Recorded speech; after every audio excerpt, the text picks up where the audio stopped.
혼자 사는 노후 외롭지 않을까요? 많은 사람이 나이 들면 가족과 함께 살아야 한다고 생각하지만 사실 혼자 사는 노후야말로 진정한 자유와 평온을 누릴 수 있는 최고의 시간입니다. 더 이상 타인의 눈치를 볼 필요도 없고 억지로 관계를 유지할 필요도 없습니다. 내가 원하는 방식으로 하루를 보내고 가고 싶은 곳을 가고 만나고 싶은 사람만 만나면서 오롯이 나를 위한 삶을 살 수 있습니다. 늙어 혼자 사는 것이 불행이라고 생각했다면 큰 착각입니다. 오히려 혼자일수록 더 자유롭고 더 행복하게, 더 나답게 살아갈 수 있습니다. 지금부터 혼자 사는 노후가 왜 축복인지 그 이유를 알려주겠습니다. 구독, 좋아요 부탁드립니다. 첫 번째는 노후 계획을 오롯이 자신을 위해 세울 수 있다는 것입니다. 노후는 누구를 위해서가 아니라 오롯이 나 자신을 위한 시간입니다. 젊었을 때는 가족을 부양하고 자녀를 키우고 직장과 사회생활에 치이며 살았지만 이제는 남이 아닌 나를 위해 살아도 되는 시기입니다. 혼자 사는 노후의 가장 큰 축복은 모든 선택과 계획을 온전히 자신을 위해 세울 수 있다는 것입니다. 노후 계획을 세울 때 가장 중요한 것은 경제적 자율성입니다. 가족이 함께 살면 생활비, 의료비, 자녀 지원 등으로 인해 돈을 쓸 때마다 고민해야 하지만 혼자 살면 내가 번 돈을 오롯이 나를 위해 사용할 수 있습니다. 여행을 가고 싶다면 망설일 필요가 없고 취미 생활을 하고 싶다면 누구의 허락도 필요 없습니다. 오랜 세월 자신을 희생하며 살았다면 이제는 남이 아닌 나를 위한 경제 계획을 세우고 내가 원하는 방식으로 돈을 쓰는 것이야말로 최고의 자유입니다. 건강 관리도 마찬가지입니다. 가족과 함께 살면 식습관부터 생활 리듬까지 타인의 영향을 받을 수밖에 없습니다. 하지만 혼자 사는 노후에는 내 몸이 원하는 방식으로 운동하고 건강을 챙길 수 있습니다. 아침형 인간이든 저녁형 인간이든 스스로의 생활 패턴을 조정할 수 있고 좋아하는 음식을 건강하게 요리해 먹을 수도 있습니다. 특히 건강관리는 타인의 간섭 없이 나의 몸 상태에 맞춰 꾸준히 실천하는 것이 가장 효과적입니다. 노후를 어떻게 보낼 것인지도 오롯이 나의 선택입니다. 어떤 사람들은 은퇴 후에도 일을 하며 사회활동을 지속하는 것을 원하고 어떤 사람들은 여행을 다니며 자유를 누리기를 바랍니다. 또 어떤 사람들은 독서, 명상, 봉사활동을 통해 의미 있는 삶을 추구하기도 합니다. 가족의 기대나 사회적 책임에서 벗어나 스스로가 원하는 방향으로 노년을 설계할 수 있는 것이야말로 혼자 사는 노후의 가장 큰 특권입니다. 또한 인간관계를 정리하고 새로운 관계를 맺는 것도 자유롭습니다. 가족과 함께 살면 원치 않는 친척 모임이나 부담스러운 인간관계를 유지해야 할 때가 많지만 혼자 살면 보고 싶은 사람만 만나고 듣고 싶은 이야기만 들을 수 있습니다. 오랜 인연을 유지하는 것도 좋지만 필요할 때는 관계를 정리하고 새로운 친구를 사귀는 것이 정신 건강에도 긍정적인 영향을 줍니다. 무엇보다도 혼자 사는 노후는 나를 위한 시간과 공간을 온전히 가질 수 있다는 점에서 큰 의미가 있습니다. 집안에서도 방해받지 않고 조용한 시간을 즐길 수 있고 관심 있는 분야를 깊이 있게 탐구할 수도 있습니다. 새로운 언어를 배우거나 악기를 연주하거나 글을 쓰는 것처럼 오롯이 나를 위한 취미를 가지는 것이 가능합니다. 노후는 인생의 마무리가 아니라 또 다른 새로운 시작입니다. 혼자 사는 노후는 쓸쓸한 것이 아니라 온전한 자유와 선택권을 가지는 삶입니다. 이제는 가족과 사회를 위해 희생하는 것이 아니라 나를 위한 삶을 계획하고 즐길 차례입니다. 누구의 간섭도 받지 않고 나답게 살아가는 노후, 이것이야말로 혼자 사는 것이 축복인 이유입니다. 두 번째는 인간관계를 선택적으로 유지할 수 있다는 것입니다. 나이가 들수록 인간관계는 양이 아니라 질이 중요합니다. 젊었을 때는 가족, 직장, 사회적 의무로 인해 원치 않는 관계까지 유지해야 했지만 이제는 보고 싶은 사람만 보고 듣고 싶은 말만 들으며 살 수 있습니다. 혼자 사는 노후의 가장 큰 축복 중 하나는 인간관계를 선택적으로 유지할 수 있다는 점입니다. 불필요한 인간관계는 노화를 가속화하는 보이지 않는 스트레스가 됩니다. 가까운 가족이라도 나를 존중하지 않는다면 그 관계는 오히려 독이 됩니다. 나이가 들면 불필요한 갈등과 감정 소모를 줄이고 진짜 내 편이 되어줄 사람들과만 관계를 유지하는 것이 정신적, 신체적 건강을 지키는 지름길입니다. 혼자 살면 좋은 기운을 주는 사람과만 소통할 수 있고 나를 힘들게 하는 인간관계에서 자유로워질 수 있습니다. 특히 나이가 들수록 의무적인 만남이 줄어드는 것이 정신 건강에 긍정적인 영향을 줍니다. 친척 모임, 불필요한 경조사 참석, 어색한 지인들과의 관계 유지는 피곤함만 더할 뿐입니다. 이제는 가야 하나? 가 아니라 가고 싶은가? 로 인간관계를 결정할 수 있습니다. 혼자 사는 삶은 필요 없는 인간관계에서 벗어나 오롯이 나를 위해 사람을 선택할 수 있는 자유를 줍니다. 또한 관계의 질을 높이는 것도 가능해집니다. 젊을 때는 바쁜 생활 속에서 인간관계를 피상적으로 유지했지만 노후에는 진정한 교감을 나눌 수 있는 사람들과 깊이 있는 관계를 만들어 갈 수 있습니다. 오랜 친구와 더 자주 만나거나 취미 모임에서 마음이 맞는 사람들을 새롭게 만나는 것이 가능합니다. 누군가와의 대화가 더 이상 의무가 아니라 즐거움이 되고 배움이 되는 순간 인간관계는 노후의 가장 큰 자산이 됩니다. 혼자 산다고 해서 외롭다는 편견도 버려야 합니다. 오히려 불필요한 관계를 끊고 나면 진짜 소중한 사람들과의 시간이 더 깊어지고 의미 있어집니다. 강요된 인간관계가 아니라 진심으로 만나고 싶은 사람들과 시간을 보내는 것이야말로 노년의 행복을 결정짓는 중요한 요소입니다. 무엇보다도 혼자 있는 시간의 가치를 제대로 누릴 수 있습니다. 인간관계에 얽매이지 않으면 온전히 나를 위한 시간과 공간을 확보할 수 있습니다. 아침에 눈을 떴을 때 누구의 눈치도 볼 필요 없이 나만의 리듬대로 하루를 시작할 수 있고 조용한 공간에서 책을 읽거나 음악을 들으며 나만의 시간을 누릴 수 있습니다. 혼자 있음이 곧 고독이 아니라 자유라는 것을 깨닫는 순간 혼자 사는 노후는 가장 큰 축복이 됩니다. 인간관계를 선택한다는 것은 단순히 사람을 끊어낸다는 의미가 아닙니다. 나에게 좋은 영향을 주는 사람들과만 관계를 맺고 불필요한 감정 소모를 줄이는 것입니다. 삶의 후반전에는 더 이상 타인의 시선을 신경 쓰며 살 이유가 없습니다.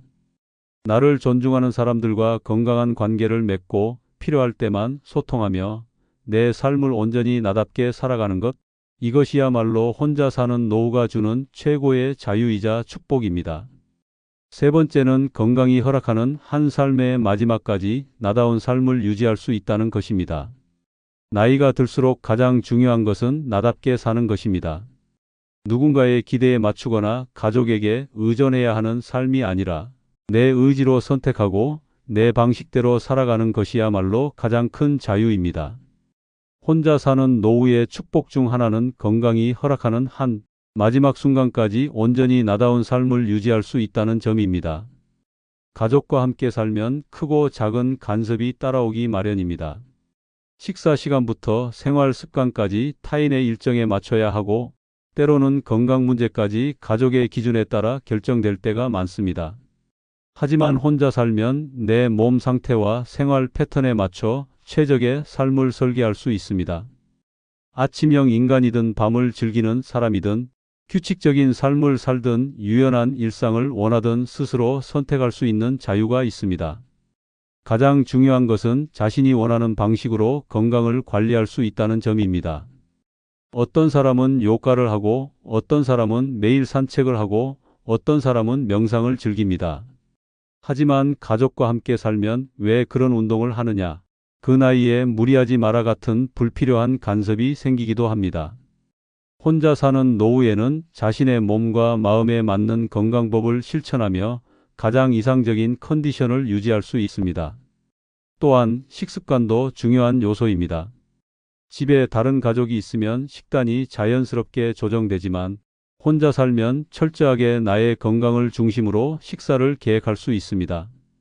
건강한 재료를 사용해 직접 요리하고 불필요한 간식을 피하며 내가 좋아하는 음식을 먹을 수 있습니다. 식사는 단순한 영양 섭취가 아니라 나만을 위한 작은 행복의 시간이 될 수 있습니다. 삶의 마지막까지 나다운 선택을 할 수 있다는 것은 삶의 존엄성과도 연결됩니다. 많은 사람이 나이가 들수록 자신의 삶을 주체적으로 결정하지 못하고 타인의 손에 의해 삶의 방향이 정해지는 경우가 많습니다. 하지만 혼자 사는 노후에는 어떻게 살 것인지, 어디에서 시간을 보낼 것인지, 누구와 함께 할 것인지 모든 것을 스스로 결정할 수 있습니다.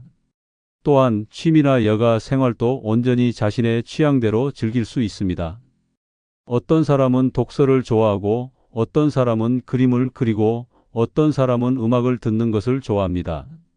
혼자 사는 노후에는 취미 생활을 누구의 방해도 없이 깊이 있게 즐길 수 있습니다. TV 채널을 두고 다툴 필요도 없고 듣고 싶은 음악을 마음껏 들을 수도 있으며 하루 종일 책을 읽어도 누구도 뭐라 하지 않습니다. 무엇보다도 삶의 마지막까지 자율성과 독립성을 유지할 수 있다는 것은 정신적인 건강에도 긍정적인 영향을 줍니다. 스스로의 삶을 통제할 수 있다는 느낌은 우울감과 무기력을 줄이고 자신감을 유지하는 데 큰 도움이 됩니다. 나이가 들어도 도전하고 배우고 성장할 수 있다는 사실을 깨닫는 순간 혼자 사는 노후는 두려움이 아니라 축복이 됩니다. 늙어 혼자 사는 것은 쓸쓸한 일이 아니라 나 자신을 위한 최고의 선물입니다. 누구에게 의존하지 않고 마지막 순간까지 나다운 선택을 하며 온전히 나로서 존재할 수 있는 삶. 이것이야말로 혼자 사는 노후가 주는 가장 큰 축복입니다. 네 번째는 누구의 눈치도 보지 않아도 된다는 것입니다.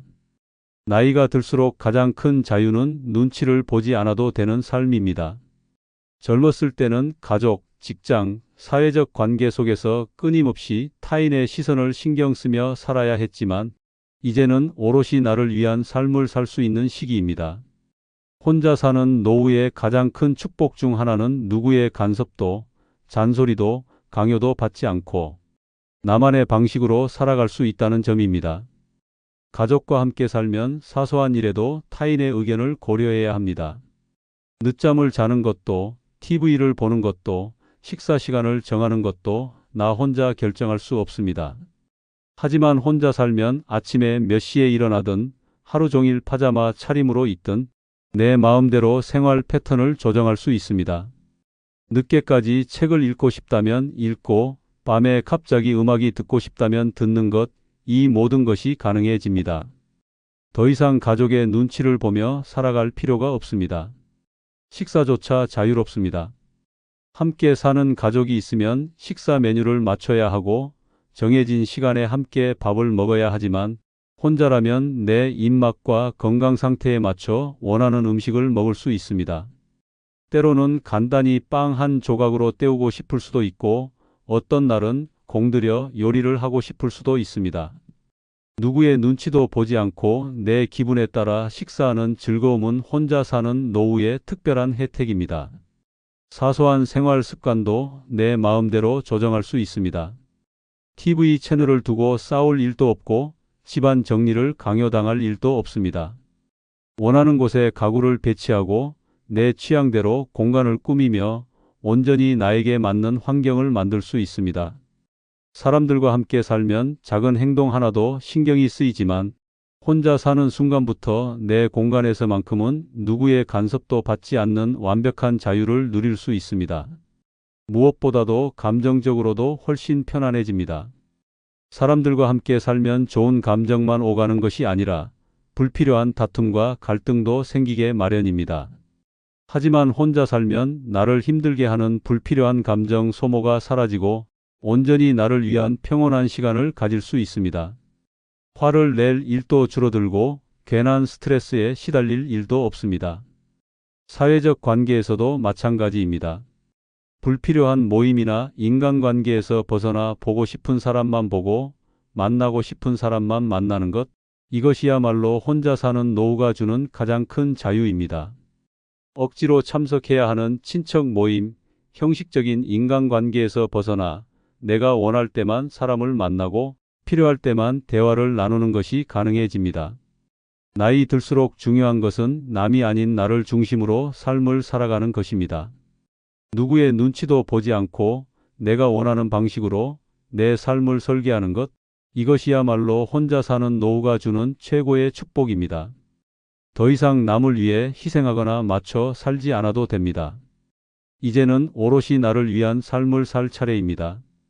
다섯 번째는 내가 가고 싶은 곳, 만나고 싶은 사람만 만나도 된다는 것입니다. 나이가 들수록 가장 큰 자유는 내가 가고 싶은 곳에 가고 만나고 싶은 사람만 만날 수 있다는 것입니다. 젊었을 때는 가족과 직장, 사회적 의무 때문에 원하지 않는 자리에도 나가야 했고, 보고 싶지 않은 사람과도 억지로 웃으며 대화를 나누어야 했습니다. 하지만 이제는 더 이상 원치 않는 인간관계에 시간을 낭비할 필요가 없습니다. 혼자 사는 노후의 축복은 내가 원할 때, 원하는 곳에서, 원하는 사람들과 시간을 보낼 수 있다는 점입니다. 가장 먼저 변화하는 것은 여행과 외출의 자유입니다. 젊을 때는 가족을 챙기느라 혹은 경제적 부담 때문에 가고 싶은 곳을 쉽게 갈 수 없었습니다. 하지만 혼자 사는 노후에는 아무런 방해 없이 떠나고 싶은 곳으로 떠날 수 있습니다. 오늘 기분이 좋으면 가까운 공원을 산책하고 내일은 기차를 타고 바다를 보러 갈 수도 있습니다. 누구의 동의를 구할 필요도 계획을 맞출 필요도 없습니다. 즉흥적으로 떠나는 여행의 즐거움을 만끽할 수 있습니다. 또한 사람을 만나는 방식도 완전히 달라집니다. 젊었을 때는 원치 않는 모임에도 어쩔 수 없이 참석해야 했고 불편한 인간관계도 유지해야 했습니다. 하지만 혼자 사는 노후에는 만나고 싶은 사람만 만나면 됩니다. 불필요한 친척 모임, 의미 없는 동창회, 부담스러운 경조사는 더 이상 의무가 아닙니다. 오롯이 나에게 좋은 에너지를 주는 사람들과만 시간을 보내면 됩니다. 특히 인간관계에서 가장 큰 변화는 강요된 관계에서 벗어나 선택적 관계를 맺을 수 있다는 점입니다. 과거에는 가족이기 때문에, 오랜 친구이기 때문에 억지로 관계를 유지해야 하는 경우가 많았지만 이제는 나에게 긍정적인 영향을 주는 사람들과만 교류할 수 있습니다. 인생 후반전에는 남이 아니라 나를 위한 인간관계를 만들어야 합니다. 가고 싶은 곳에 가고 만나고 싶은 사람만 만나는 자유는 결국 내 삶의 질을 높이는 핵심 요소입니다. 억지로 마주하는 사람에게 에너지를 빼앗기지 않고 원치 않는 자리에서 피곤해질 필요도 없습니다. 내 시간을 나를 위해 쓰고 진짜 소중한 사람들과 의미 있는 시간을 보낼 수 있는 것, 이것이야말로 혼자 사는 노후가 주는 최고의 축복입니다. 노후에는 시간이 가장 소중한 자산입니다. 남은 시간을 누구와 보낼지, 어디에서 어떤 추억을 만들지 온전히 나의 선택에 달려 있습니다. 이제는 타인의 기대에 맞추는 것이 아니라 내가 원하는 삶을 살아야 할 시간입니다. 더 이상 억지로 맞춰 살 필요도 없고 원하지 않는 관계를 유지할 필요도 없습니다. 이제는 내가 원하는 방식으로 내가 원하는 사람들과 내가 가고 싶은 곳에서 나답게 살아가는 것이 가장 중요합니다. 여섯 번째는 실수해도 나를 비난할 사람이 없다는 것입니다. 사람은 누구나 실수합니다. 하지만 문제는 그 실수를 받아들이는 주변의 시선입니다. 가족과 함께 살거나 타인과 얽혀 지내면 작은 실수 하나에도 지적과 간섭이 따라오고 때로는 불필요한 죄책감까지 느껴야 합니다. 반면 혼자 사는 노후의 가장 큰 축복 중 하나는 어떤 실수를 하든 나를 비난할 사람이 없다는 것입니다. 나이가 들면 자연스럽게 깜빡하는 일이 많아집니다. 냉장고 문을 열어놓고 깜빡하거나 휴대폰을 어디에 뒀는지 기억이 안 나거나 가스불을 끄는 걸 잊는 일도 생깁니다. 가족과 함께 살면 이런 사소한 실수조차 잔소리로 돌아오지만 혼자 살면 누구에게 눈치를 볼 필요도 없고 스스로 조용히 해결하면 그만입니다. 누구에게 설명할 필요도 변명할 필요도 없습니다. 특히 노후에는 자신의 속도대로 살아가는 것이 중요합니다. 가족과 함께 살면 조금 느리게 움직이거나 계획대로 되지 않을 때도 잔소리를 듣게 됩니다. 하지만 혼자 살면 실수하더라도 내 리듬대로 다시 해보면 됩니다. 서둘러야 할 이유도 없고 누군가를 실망시키지 않아도 됩니다. 내가 나를 이해하고 용서하면 그것으로 충분합니다. 금전적인 실수도 마찬가지입니다. 젊었을 때는 가족을 위해 돈을 아끼고 철저한 경제 계획을 세워야 했지만 이제는 조금 낭비해도 충동적으로 무언가를 사도 투자에 실패해도 나를 비난할 사람이 없습니다. 중요한 것은 돈을 어디에 어떻게 쓰든 그것이 나에게 행복을 주는 방식이라면 그걸로 충분하다는 것입니다.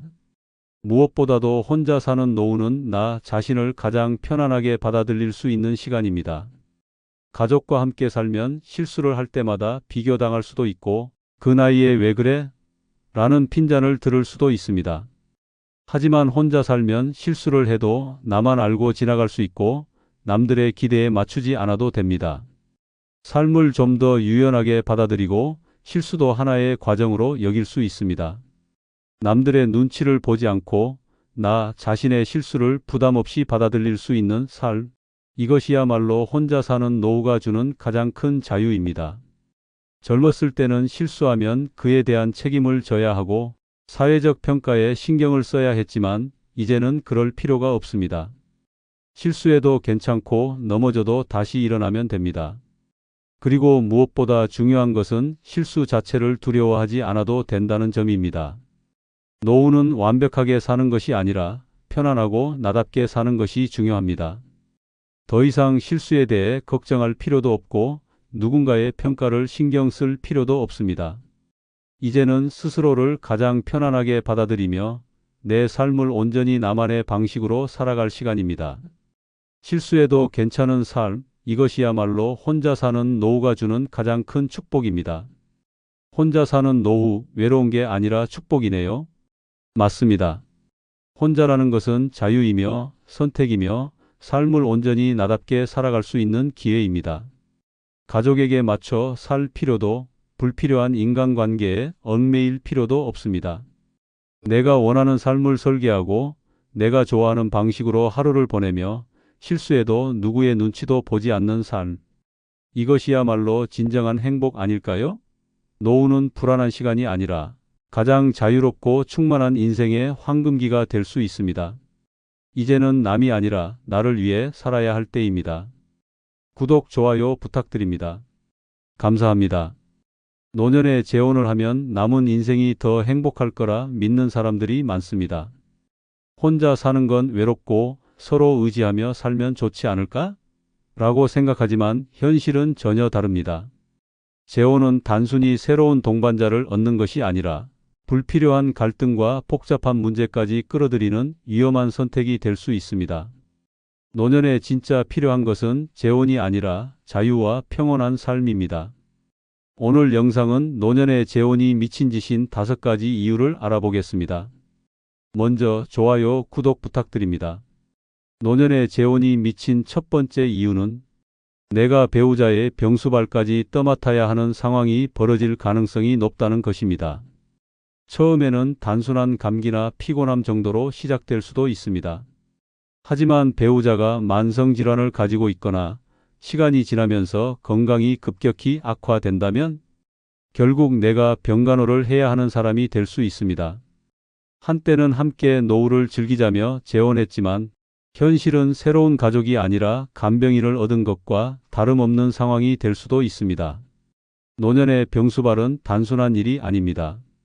약을 챙겨주고 병원에 데려가는 것은 기본이며 상대가 거동이 불편해지면 식사부터 화장실까지 모든 것을 도와줘야 할 수도 있습니다. 더 심각한 것은 배우자가 치매라도 오게 된다면 내 남은 인생을 완전히 병수발에 바쳐야 할 수도 있다는 점입니다. 배우자의 건강이 나빠지면 그 자녀들은 처음에는 부탁드려요. 그래도 부모님이니 잘 돌봐주세요. 라고 말합니다. 하지만 시간이 지나면 연락도 뜸해지고 간병의 모든 부담이 결국 내 몫이 됩니다. 심지어 배우자의 자녀들이 어차피 같이 사는데 모시는 건 당연한 거 아니에요? 라며 간병을 떠넘길 수도 있습니다. 결국 나는 병든 배우자와 홀로 싸우는 처지가 될 수 있습니다. 내 몸도 성치 않은데 아픈 배우자까지 돌봐야 한다면 노후가 행복할 수 있을까요?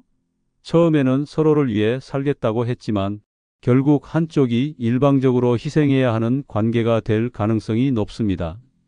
만약 내가 먼저 아프다면 배우자가 나를 끝까지 책임질까요? 아니면 나도 힘든데 자식들에게 맡기자. 라며 외면할까요? 노년에 가장 중요한 것은 건강과 평온한 삶입니다. 하지만 재혼을 하면 내 건강이 나빠질수록 삶이 더 힘들어질 수도 있습니다. 내가 아픈 것도 서러운데 아픈 사람을 돌봐야 하는 부담까지 안게 된다면 그것은 배우자가 아니라 짐이 될 수도 있습니다. 재혼을 고민하고 있다면 반드시 스스로에게 물어봐야 합니다. 나는 이 사람의 병수발을 평생 감당할 수 있는가? 만약 그럴 자신이 없다면 재혼은 미친 짓입니다. 남은 인생을 병간호로 보내고 싶지 않다면 혼자가 오히려 더 현명한 선택일 수도 있습니다. 이 씨는 몇 년 전 혼자 사는 것이 외로워 재혼을 결심했습니다. 상대는 동갑내기 남성이었고 서로 의지하며 남은 생 따뜻하게 보내자 는 말에 마음이 움직였습니다. 하지만 결혼 후 불과 1년 만에 이 씨의 삶은 완전히 뒤바뀌었습니다. 남편은 결혼 전부터 당뇨와 고혈압을 앓고 있었지만 이를 제대로 말하지 않았습니다. 시간이 지나면서 건강이 급격히 악화되었고 이 씨는 하루 종일 남편의 병수발을 드는 신세가 되었습니다. 약을 챙기고 식사를 준비하고 병원에 데려가고 심지어 거동이 불편해지면서 화장실까지 도와야 하는 상황이 되었습니다. 더 황당한 것은 남편의 자녀들이었습니다. 처음에는 아버지 돌봐주셔서 감사해요. 라고 하더니 점점 연락이 뜸해졌고 나중에는 어차피 같이 사는데 엄마가 모시는 게 맞죠? 라며 간병을 떠넘겼습니다. 이 씨는 점점 지쳐갔고 몸까지 망가져 갔습니다. 결국 이 씨는 후회했습니다. 나는 남은 인생을 편하게 살고 싶어 재혼했는데 왜 남의 병수발로 끝나야 하지? 하지만 이미 늦었습니다. 이혼을 하려 해도 법적 문제와 주변의 시선 때문에 쉽지 않았습니다. 차라리 혼자가 더 나았다. 이 씨는 뒤늦게 깨달았습니다. 노년의 재혼은 행복이 아니라 끝없는 희생과 후회가 될 수도 있습니다. 노년의 재혼이 미친 짓인 두 번째 이유는 배우자의 가족과 얽혀 인간관계가 복잡해진다입니다. 재혼은 단순히 두 사람이 함께하는 것이 아니라 배우자의 가족까지 끼어들며 새로운 인간관계가 형성되는 일입니다. 나이가 들수록 인간관계는 단순해지는 것이 좋은데 재혼을 하는 순간 상황은 정반대로 흘러갑니다. 새로운 가족들이 생기면서 피곤한 갈등과 예상치 못한 문제들이 끊임없이 발생합니다. 자식들이 반대하는 경우가 많습니다. 배우자의 자식들과 내 자식들이 서로를 경계하며 우리 부모 재산을 뺏기면 안 된다라는 생각을 갖기 시작합니다. 처음에는 예의를 지키는 척하지만 시간이 지나면 상속 문제, 재산 분배, 부모 부양 문제로 불편한 기류가 흐릅니다. 표면적으로는 아무 문제가 없는 것 같아도 속으로는 견제하고 불만을 가지는 경우가 많습니다. 결국 친했던 자식들과도 멀어질 수 있습니다. 배우자의 친척들도 문제입니다. 단순히 새로운 가족이 늘어나는 것이 아니라 그들과의 의무까지 따라옵니다. 명절 때마다 챙겨야 할 사람은 늘어나고 경조사 비용 부담도 커집니다. 형식적으로라도 왕래를 해야 하는 상황이 생기고 결혼도 하지 않은 가족의 일까지 신경 써야 하는 처지가 됩니다. 배우자의 손주들에게까지 신경을 써야 할 수도 있습니다. 내 손주들에게는 당연하게 용돈을 주고 선물을 챙겼지만 배우자의 손주들에게 똑같이 하지 않으면 차별한다는 말이 나옵니다. 억지로 맞춰주려 하면 지출이 늘어나고 신경을 안 쓰려 하면 관계가 서먹해집니다. 결국 마음 쓰는 일이 많아지고 피로만 쌓이게 됩니다. 시간이 지나면서 감당할 수 없는 문제들이 쏟아집니다. 사소한 갈등이 쌓여 배우자의 자식들이 우리 부모가 불행해졌다며 관계를 끊겠다고 하거나 내가 아플 때 배우자 가족들이 그건 우리와 상관없는 문제라며 발을 뺄 수도 있습니다. 처음에는 좋은 사람처럼 보였던 배우자의 가족들이 시간이 지나면서 점점 부담스러운 존재가 됩니다. 노년에는 인간관계를 단순하게 유지하는 것이 중요합니다. 하지만 재혼을 하는 순간 불필요한 인간관계가 폭발적으로 늘어나고 피곤한 갈등 속에서 마음 편할 날이 없어집니다. 결국 배우자와의 관계가 좋아도 주변 상황이 힘들어지면서 후회하게 될 가능성이 큽니다. 나이가 들수록 가장 중요한 것은 내 삶의 평온함입니다. 배우자의 가족과 얽혀 피곤한 관계 속에서 스트레스를 받느니 혼자가 훨씬 더 자유롭고 행복할 수 있습니다. 김 씨는 5년 전 외로움을 이기지 못하고 재혼을 결정했습니다. 처음에는 서로 의지하며 행복하게 지낼 거라 믿었습니다. 하지만 문제는 배우자의 가족들이 끼어들면서 시작되었습니다. 배우자의 자식들은 겉으로는 환영하는 척했지만 시간이 지나면서 우리 엄마 재산을 노리는 거 아니냐는 의심을 하기 시작했습니다. 처음엔 어색하게라도 왕래하던 관계가 점점 냉랭해졌고 결국 배우자는 자식과 사이가 멀어지면서 스트레스를 받았습니다. 명절과 경조사 때마다 배우자의 친척들을 챙겨야 했습니다. 생전 처음 보는 사람들까지 가족이라는 이유로 불러 모았고 돈을 쓰지 않으면 어른 대접할 줄 모른다는 소리를 들었습니다. 배우자의 손주들에게 용돈을 주지 않자 차별한다며 불만을 품었고 결국 배우자는 자식들 눈치를 보며 김 씨에게 부담을 주기 시작했습니다. 결국 김 씨는 재혼 이후 더 외롭고 피곤한 삶을 살게 되었습니다. 혼자일 때는 없던 스트레스가 끝없이 쌓였고 배우자의 가족들이 만들어낸 갈등 속에서 점점 지쳐갔습니다. 이제는 조용한 혼자만의 삶이 그리워졌지만 이미 엉켜버린 관계를 되돌리기에는 늦어버렸습니다. 노년의 재혼이 미친 짓인 세 번째 이유는 배우자가 숨겨둔 경제적 문제를 결혼 후 알게 될 수도 있다입니다. 재혼을 결심할 때 상대방이 모든 것을 솔직하게 말할 거라 믿는 것은 순진한 착각입니다. 돈 문제는 가장 감추기 쉬운 부분이며 재혼 전에는 드러나지 않는 경우가 많습니다. 좋은 감정이 앞서다 보면 상대방의 경제적 상황을 깊이 따져보지 않고 결혼을 결정하게 되고 결혼 후에야 충격적인 현실과 마주하게 됩니다. 배우자가 빚을 숨기고 있었던 경우 재혼과 동시에 그 부담을 함께 짊어지게 될 수도 있습니다. 카드빚, 사업 실패로 인한 채무, 자식들이 대신 떠안지 않은 빚까지 고스란히 배우자의 몫으로 남아있을 가능성이 큽니다. 결혼을 했다는 이유만으로 부부니까 함께 해결해야 한다는 말이 따라오고 원치 않는 채무를 감당해야 하는 상황이 벌어집니다. 돈 문제로 갈등이 커지면 결국 다툼이 반복되고 심리적인 스트레스는 물론 경제적 압박까지 겹치게 됩니다. 배우자가 경제적으로 자립할 능력이 없는 경우도 많습니다. 연금이 충분하다고 말했지만 결혼 후 확인해 보면 생활비를 감당하기에 턱없이 부족한 경우가 많습니다. 배우자가 경제적으로 힘들어지면 부부라면 당연히 도와야 하는 거 아니냐는 압박이 시작됩니다. 처음에는 작은 돈을 빌려주는 것으로 끝날 것 같지만 결국 한쪽이 다른 한쪽을 부양해야 하는 처지가 됩니다. 더 심각한 경우 배우자의 자식들이 부모에게 지속적으로 금전적 도움을 요청하고 있을 수도 있습니다. 결혼 후 알고 보니 배우자의 자식이 경제적으로 어려워 배우자에게 돈을 요구하고 있었다면 그 피해는 고스란히 내 몫이 됩니다. 처음에는 우리 아이가 조금 힘들어서 돕고 있어라고 말하지만 시간이 지나면서 금전 지원이 당연한 것이 되고 결국 내 돈까지 흘러나가는 상황이 벌어집니다. 재혼 후 뒤늦게 배우자의 경제적 문제를 알게 되는 순간 빠져나오는 것은 어렵습니다.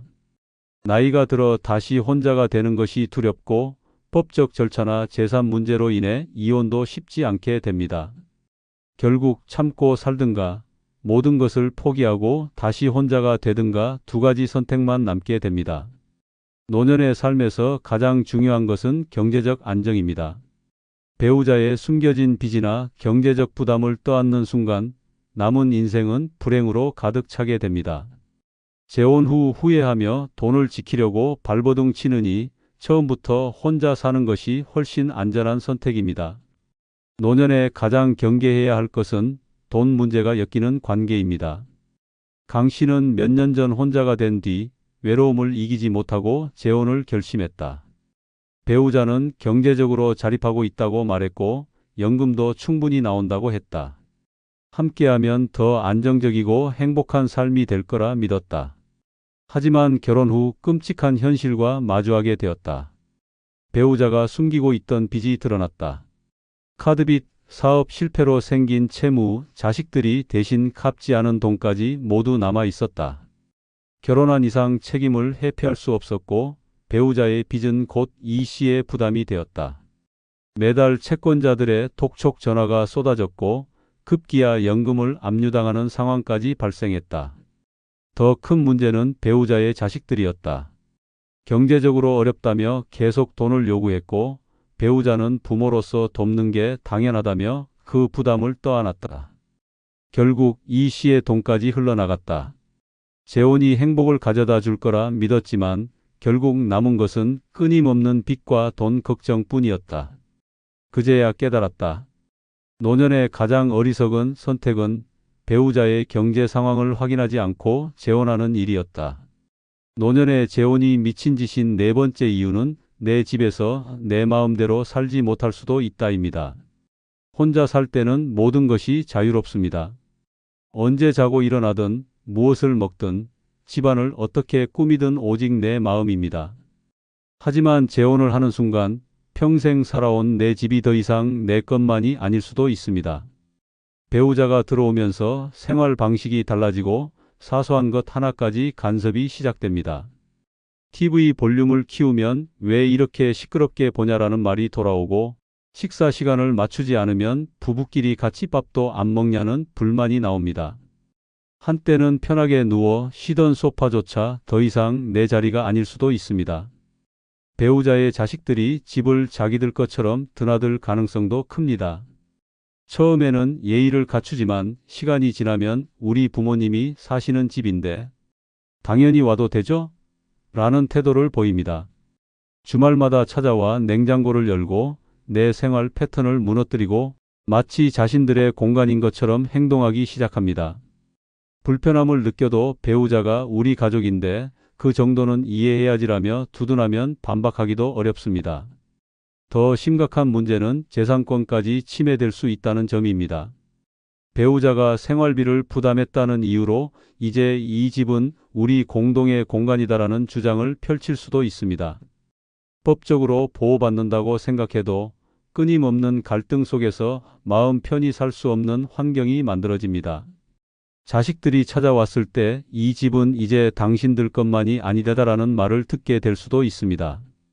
배우자가 먼저 세상을 떠났을 때 상황은 더욱 복잡해질 수 있습니다.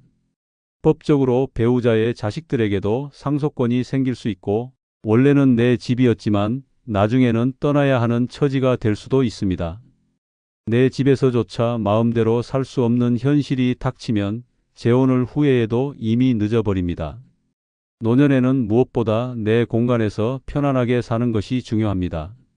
재혼을 하는 순간 원치 않는 간섭과 관계가 따라오고 결국 내 집에서도 자유롭지 못한 삶을 살게 될 가능성이 큽니다.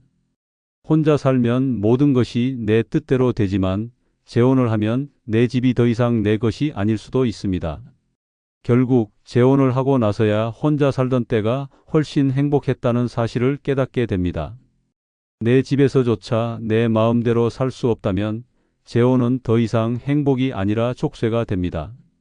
이 씨는 몇 년 전 외로움을 이유로 재혼을 결심했다. 배우자는 서로 의지하며 편안하게 살자고 했고 이 씨도 그 말에 안심했다.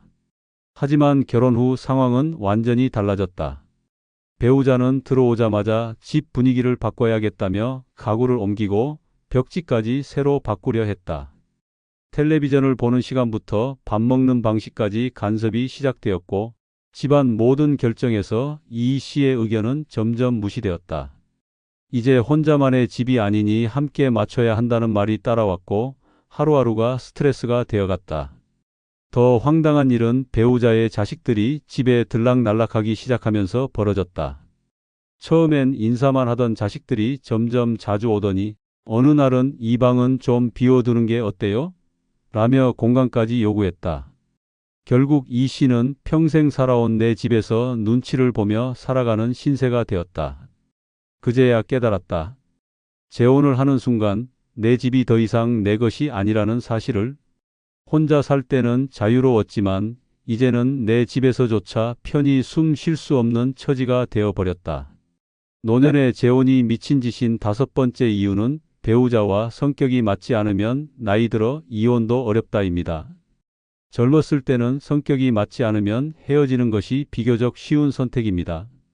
하지만 나이가 들수록 경제적 문제, 건강 문제, 주변의 시선 등 복잡한 요소들이 얽히면서 이혼은 생각보다 훨씬 어려워집니다. 재혼 초반에는 서로 맞춰가며 살 수 있을 것 같지만 시간이 지날수록 작은 생활 습관 차이조차 견디기 힘들어집니다. 결국 참으면서 살든가 어렵게 이혼을 감행하든가 둘 중 하나의 선택지를 강요받게 됩니다. 사소한 생활 방식 차이부터 갈등이 시작됩니다. TV 채널 하나를 두고도 싸움이 벌어지고 식사 시간과 수면 패턴이 다르면 매일 불만이 쌓입니다.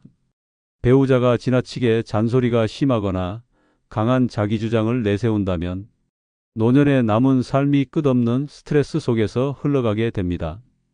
젊었을 때는 참을 수 있었던 문제도 나이가 들면 인내심이 줄어들고 갈등이 더욱 깊어집니다. 성격이 맞지 않으면 대화가 줄어들고 결국 각방을 쓰거나 집안에서 마주치지 않으려 애쓰는 상황이 됩니다. 함께 있어도 불편하고 집이 편안한 공간이 아니라 견뎌야 하는 장소가 되어버립니다. 처음에는 그래도 혼자보다는 낫겠지라고 생각했지만 어느 순간부터 혼자 살 때가 훨씬 더 행복했다는 사실을 깨닫게 됩니다. 이혼을 결심하려 해도 쉽지 않습니다. 나이가 많아질수록 다시 혼자가 되는 것이 두려워지고 이혼 후의 생활을 감당할 자신이 없어집니다. 재산 정리 문제도 복잡해지고 이혼 후 갈 곳을 정하는 문제도 생깁니다. 주변 사람들의 시선도 부담스럽습니다. 이 나이에 이혼해서 뭐 하려고? 노년에 서로 기대며 살아야지. 같은 말들이 돌아오면서 결정을 더 어렵게 만듭니다. 경제적인 문제도 큰 걸림돌이 됩니다. 재혼 후 생활비를 함께 부담했다면 이혼 과정에서 재산 분배 문제가 복잡해질 수 있습니다. 한쪽이 상대에게 경제적으로 의존하고 있었다면 이혼을 하더라도 계속 금전적 지원을 요구할 가능성이 큽니다. 결국 갈등을 참아가며 억지로 관계를 유지할 수밖에 없는 상황이 벌어집니다. 이혼을 하지 못하고 참고 사는 노년은 고통스럽습니다. 자유롭고 편해야 할 시기에 매일 얼굴을 마주하는 것조차 피곤한 상대와 함께 살아야 하는 현실은 재혼을 후회하게 만듭니다. 나이 들어 성격이 맞지 않으면 갈등이 더욱 깊어지고 해결이 어려워집니다. 혼자 살면 자유롭고 편하지만 재혼을 하면 원치 않는 관계를 억지로 유지해야 하는 불행한 상황이 될 수도 있습니다. 결국 재혼이 선택이 아니라 족쇄가 되어버리는 순간이 찾아옵니다. 김 씨는 혼자 사는 게 외로워 재혼을 결심했다. 배우자는 성격이 차분하고 이해심이 많아 보였고 남은 인생을 함께하면 외롭지 않을 거라 생각했다. 하지만 결혼 후 끔찍한 현실이 펼쳐졌다. 생활 방식부터 사사건건 부딪혔다. 김 씨가 늦게 자고 아침에 천천히 일어나면 노인이 규칙적으로 살아야지. 왜 이렇게 게으르냐는 잔소리가 쏟아졌다. TV 채널을 돌릴 때마다 이런 프로그램은 재미도 없는데 왜 보냐며 트집을 잡았고 밥 먹는 습관까지 간섭하기 시작했다. 참다 못해 이혼을 결심했지만 나이가 많아지니 모든 게 부담스러웠다. 재산을 어떻게 나눌지, 이혼 후 다시 혼자 살 자신이 있는지 고민하다 보니 결정을 쉽게 내릴 수 없었다. 자식들에게 상의했지만 이 나이에 이혼해서 뭐 하려고요? 그냥 참고 사세요라는 말만 돌아왔다. 결국 김 씨는 평생을 후회하며 참고 살아야 하는 처지가 되었다. 혼자 살 때는 자유로웠지만 재혼 후에는 내 집에서도 눈치를 보며 살아야 하는 신세가 되어버렸다. 구독자 여러분, 재혼이 무조건 행복을 보장해 줄 거라는 기대는 착각일 가능성이 큽니다. 배우자와 성격이 맞지 않으면 괴로워지고 경제적 문제가 얽히면 빠져나오기도 어렵습니다. 노년에 가장 소중한 것은 내 삶의 안정과 자유입니다.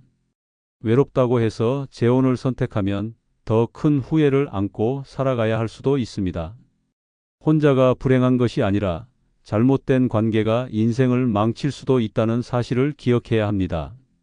남은 인생을 스트레스 속에서 살 것인지 아니면 온전히 나를 위한 시간을 가질 것인지 신중하게 생각해야 합니다. 좋아요, 구독 눌러주시면 더 좋은 영상으로 보답하겠습니다. 감사합니다. 노년의 재혼을 꿈꾸는 사람이 많습니다. 혼자가 외롭고 남은 인생을 함께할 동반자가 필요하다는 이유에서입니다. 하지만 현실은 냉혹합니다. 재혼 후 달콤한 행복은 잠시뿐이고 뒤늦게 후회하는 경우가 대부분입니다. 배우자의 병을 간병하다 노후가 망가지고 자식들과 의절하며 전 재산을 빼앗기거나 생활비 부담에 허덕이다 파산하는 일까지 벌어집니다. 혼자가 외롭다고 쉽게 재혼을 결정하면 더 큰 불행이 기다리고 있을 뿐입니다. 노후의 행복이 아니라 황혼의 지옥을 맞이하고 싶지 않다면 재혼이 과연 정답인지 신중히 고민해야 합니다. 이번 영상은 늙어 재혼이 미친 짓인 5가지 사례를 알려드리겠습니다. 구독, 좋아요 부탁드립니다. 첫 번째 사례는 재혼하자마자 배우자가 병을 얻어 간병인 신세가 된 사례입니다. 이정호 씨는 72세의 평범한 노인이었습니다. 아내와 사별한 후 몇 년 동안 혼자 지내다 보니 외로움이 커졌습니다.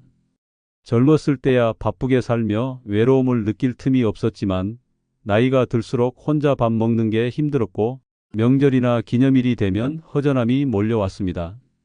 그렇게 고민하던 어느 날 친구의 소개로 한 여성과 만나게 되었습니다. 김선자 씨는 68세로 남편과 이혼한 지 10년이 넘었다고 했습니다. 그녀 역시 혼자 사는 게 너무 힘들었다고 했고 서로의 처지가 비슷하다 보니 대화가 잘 통했습니다. 선자 씨는 밝고 다정한 성격이었고 저도 남은 인생을 좋은 사람과 함께하고 싶어요 라고 말했습니다. 정호 씨는 그 말에 마음이 흔들렸습니다.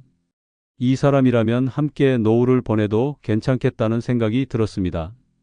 몇 달간 만남을 이어간 후 두 사람은 주변의 축하 속에 재혼을 결심했습니다. 자식들은 처음엔 반대했지만 우리도 남은 인생 행복하게 살 권리가 있지 않겠냐? 라는 말에 결국 허락했습니다. 그렇게 두 사람은 조촐한 결혼식을 올리고 한 집에 살게 되었습니다. 처음 며칠은 꿈 같았습니다. 함께 아침을 먹고 산책을 나가고 손을 잡고 TV를 보며 웃었습니다. 역시 혼자보단 둘이 낫다고 생각했습니다. 하지만 행복은 오래가지 않았습니다. 결혼한 지 2달이 채 안 됐을 무렵 선자 씨가 갑자기 몸이 좋지 않다고 했습니다. 처음엔 단순한 피로라고 생각했지만 날이 갈수록 기운이 빠지고 밥도 잘 먹지 못했습니다. 병원에 가보니 당뇨 합병증과 심장질환이 심각하다는 진단이 나왔습니다. 그제야 정호 씨는 알았습니다. 그녀가 원래부터 지병을 앓고 있었고 결혼 전부터 몸이 좋지 않았다는 사실을. 하지만 선자 씨는 이를 숨긴 채 결혼을 강행한 것이었습니다. 병원에서는 지속적인 치료와 관리가 필요하다고 했습니다. 하지만 치료비가 만만치 않았습니다. 정호 씨는 자기 연금과 노후 자금을 써가며 병원비를 부담해야 했습니다. 하지만 그것보다 더 힘든 건 간병이었습니다. 매일 약을 챙겨야 했고 음식을 조절해야 했으며 병원에 동행해야 했습니다. 심지어 그녀는 밤에도 숨이 가쁘다며 정호 씨를 깨워 도와달라고 했습니다. 처음엔 안쓰러운 마음에 최선을 다했지만 시간이 지나자 점점 지쳐갔습니다. 이 결혼이 잘못됐다는 걸 깨달은 건 선자 씨의 자식들이 등장했을 때였습니다. 평소에는 연락 한 번 없던 그녀의 자식들이 병세가 심해지자 찾아왔습니다. 그런데 걱정은커녕 어머니 돌보는 건 당연히 아저씨 목 아니냐? 라는 식이었습니다. 치료비도 간병도 모두 정호 씨가 감당해야 한다는 태도였습니다. 그제야 깨달았습니다. 자신이 사랑해서 결혼한 게 아니라 그녀의 가족들에게는 무료 간병인으로 전락했다는 사실을. 몇 달 후 정호 씨는 결국 쓰러졌습니다. 스트레스와 과로로 인해 건강이 급격히 나빠졌습니다. 하지만 아무도 그를 챙기지 않았습니다. 선자 씨는 여전히 병석에 있었고 그녀의 자식들은 어머니 때문에 힘든 건 알지만 그래도 책임지셔야죠 라는 말만 할 뿐이었습니다. 결국 정호 씨는 결혼을 후회하며 별거를 선택했습니다. 혼자 사는 것이 외롭다고 해서 무작정 재혼을 결정한 것이 얼마나 큰 실수였는지 뼈저리게 깨달았습니다. 사랑한다고 해서 모든 현실적인 문제가 해결되는 것이 아니었습니다. 상대방의 건강 상태, 경제적 상황, 가족 관계까지 꼼꼼히 따져보지 않으면 재혼은 행복이 아니라 고통이 될 뿐이었습니다. 노년의 재혼은 신중해야 합니다. 단순한 외로움 때문에 결혼을 결정하면 결국 더 큰 후회로 돌아옵니다. 특히 상대방의 건강 상태는 반드시 확인해야 합니다. 그렇지 않으면 사랑이 아닌 평생 간병 계약을 맺는 꼴이 됩니다. 두 번째 사례는 자식들이 재혼을 반대해 의절당한 사례입니다. 박영자 씨는 69세입니다. 남편을 먼저 떠나보낸 지 10년이 넘었고 그동안 자식들과 손주들만 바라보며 살아왔습니다. 하지만 시간이 지나면서 점점 혼자가 되는 시간이 많아졌습니다. 자식들은 각자 가정을 꾸리느라 바빴고 손주들도 크면서 연락이 줄어들었습니다. 하루 종일 집에서 TV를 보거나 창밖을 바라보는 것이 일상이 되었습니다. 그런 그녀 앞에 한 남자가 나타났습니다. 이동식 씨는 72세로 오랫동안 혼자 지내왔다고 했습니다.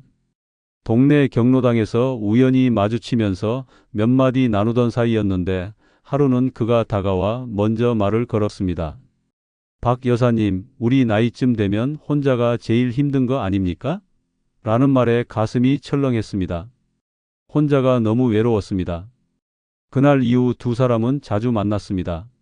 함께 시장을 가고 공원을 산책하며 소소한 일상을 공유했습니다. 오랜만에 누군가와 함께 밥을 먹는다는 것이 행복했습니다. 이동식 씨는 다정했고 늘 그녀를 웃게 만들었습니다. 자식들조차 바쁘다며 연락 한 통 없을 때 그는 늘 곁에서 챙겨줬습니다. 그렇게 몇 달이 지나자 자연스럽게 재혼 이야기가 나왔습니다. 우리 같이 살면 좋지 않겠어요? 라는 말에 고민했지만 나도 내 행복을 찾아야 한다는 생각이 들었습니다. 하지만 문제는 자식들이었습니다. 영자 씨가 재혼 소식을 전하자마자 아들과 딸은 격렬하게 반대했습니다. 엄마, 대체 무슨 생각이에요? 이 나이에 결혼해서 뭐 하려고요? 혹시 저 남자가 엄마 돈 노리는 거 아니야? 라는 말들이 쏟아졌습니다. 자식들의 반응은 냉담했습니다. 영자 씨는 억울했습니다. 평생 가족만을 위해 희생하며 살아왔는데 이제 와서 자신의 행복을 찾겠다고 하니 손가락질을 했습니다. 며칠 뒤 아들이 집으로 찾아왔습니다. 엄마, 솔직히 말해요. 그 사람 엄마한테 돈 빌려달라고 한 적 없어요? 라는 말에 억장이 무너졌습니다. 네, 엄마가 그렇게 돈밖에 모르는 사람이야? 라고 말했지만 아들은 듣지 않았습니다. 엄마가 지금은 모르겠지만 저런 사람들 다 목적이 있어서 접근하는 거예요. 라는 말이 돌아왔습니다. 결국 큰 소리가 오갔고 아들은 엄마 마음대로 하세요. 하지만 우리랑은 끝입니다. 라는 말을 남기고 집을 나갔습니다. 딸도 마찬가지였습니다. 엄마, 아빠 돌아가시고 나서 그렇게 외로웠어요? 그래도 가족이 있는데라는 말을 했지만 가족이 영자 씨를 챙겨준 적은 없었습니다. 명절이나 생일 때 잠깐 찾아오고 필요할 때만 연락하면서 가족이라는 명목으로 그녀를 붙잡으려 했습니다. 영자 씨는 결심했습니다. 나는 내 인생 살 거야. 그렇게 이동식 씨와 조촐한 결혼식을 올리고 함께 살기 시작했습니다. 처음에는 행복했습니다. 하지만 예상치 못한 문제가 생겼습니다. 자식들이 연락을 끊었습니다. 평소에는 시도 때도 없이 전화하던 손주들도 더 이상 오지 않았습니다. 명절에도 아무도 찾아오지 않았습니다. 그녀의 선택을 인정하지 않는다는 뜻이었습니다. 어느 날 손주에게 전화를 걸었지만 딸이 받았습니다. 엄마, 제발 연락하지 마세요. 우리 애들도 엄마 일 때문에 혼란스러워해요. 라는 말을 듣는 순간 눈앞이 캄캄해졌습니다. 자식들은 그녀를 완전히 지워버린 것이었습니다. 시간이 지나면서 이동식 씨와의 생활도 예전 같지 않았습니다. 처음에는 다정했던 그도 점점 무뚝뚝해졌고 생활비 문제로 자주 다투게 되었습니다. 조용히 자신의 돈을 쓰려고 하면 우리 부부인데 돈 관리는 같이 해야지. 라며 은근히 간섭했습니다. 불안한 마음에 은행 통장을 확인해 보니 생활비 명목으로 빠져나간 돈이 적지 않았습니다. 혹시 자식들이 말한 게 맞았던 걸까? 라는 생각이 들었습니다. 하지만 후회해도 소용없었습니다. 이미 자식들과의 관계는 돌이킬 수 없는 상황이 되었습니다. 혼자가 싫어서 선택한 재혼이었지만 결과적으로 더 깊은 외로움을 불러왔습니다. 노년의 재혼은 신중해야 합니다. 단순한 외로움 때문에 결혼을 결정하면 더 큰 상처를 받을 수 있습니다. 특히 자식들과의 관계가 악화될 가능성을 반드시 고려해야 합니다. 가족의 반대를 무시하고 결혼했을 때 감당해야 할 후폭풍은 예상보다 훨씬 클 수 있습니다. 결국 외로움을 해결하려다 더 큰 외로움을 초래하는 최악의 선택이 될 수도 있습니다. 세 번째 사례는 배우자에게 속아 전 재산을 빼앗기고 쫓겨난 사례입니다. 김종택 씨는 74세입니다. 젊었을 때는 열심히 일하며 가족을 위해 희생했고 은퇴 후에는 아내와 조용한 노후를 보내려 했습니다. 하지만 인생은 계획대로 되지 않았습니다.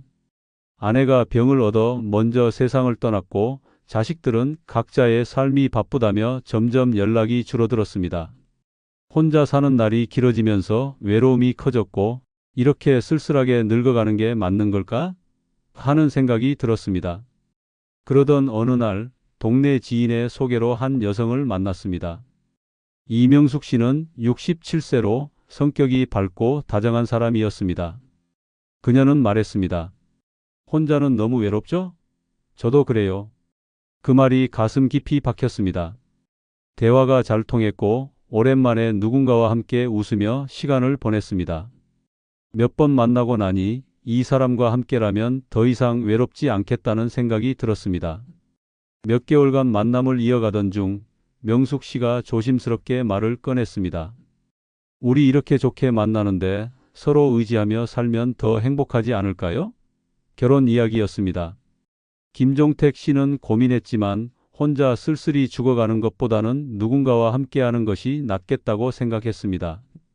자식들에게 알렸지만 반응은 차가웠습니다. 아버지, 아직도 정신 못 차리셨어요? 혹시 그 여자 돈 노리는 거 아니에요? 라는 말이 돌아왔습니다.